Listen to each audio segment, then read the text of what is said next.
Глава Минпромторга России предложил главе Коми развивать новые направления перерабатывающей промышленности. Напомним, 17 сентября Коми посетил Денис Мантуров. После осмотра предприятия министр обсудил с Владимиром Уйбо достижения и перспективы региона.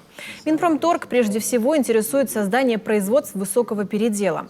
Ресурсы в Коми есть, существующие предприятия готовы инвестировать, а федеральное ведомство со своей стороны будет этому способствовать. Конечно, при условии соблюдения экологических требований и социального партнерства. Также Минпромторг России рассчитывает на новые точки роста обрабатывающей промышленности в Коми. Например, в сфере биотехнологий, где также используется растительное сырье. И в других направлениях.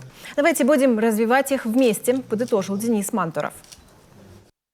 Рассчитываем на то, что вот с Владимиром Викторовичем будем тесно продолжать взаимодействовать по всем направлениям развития, в первую очередь, промышленности, торговли, выхода на внешние рынки.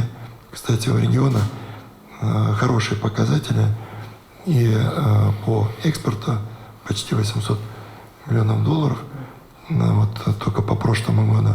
Ну и мы видим и рост и по этому году уже. Поэтому будем всячески стимулировать развитие отраслей и на поддержание темпов и положительной динамики по всем направлениям.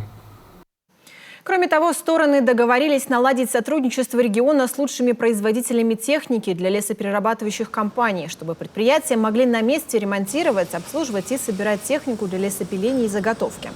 Кроме того, использовать технику по лизинговым программам. Владимир Уйбо отметил, что республика эффективно отработала этот год, в том числе благодаря поддержке Минпромторга.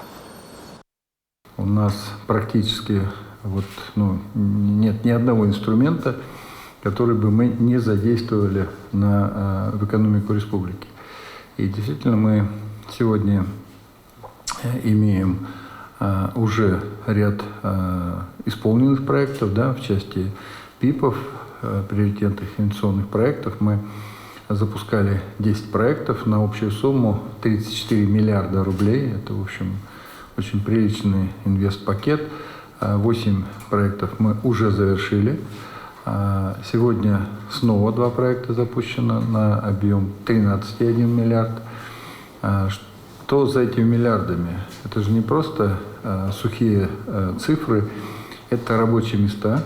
Раз рабочие места, значит, это оборудование, имущество, а следовательно, это налоги. И это сегодня все приоритетные инвестиционные проекты – это обязательно высокомаржинальный продукт. Глава Коми поблагодарил министра промышленности и торговли России за помощь в эпоху пандемии, когда в короткие сроки перестроились производители кислорода. В Коми с колес снимали по 23 тонны кислорода в сутки.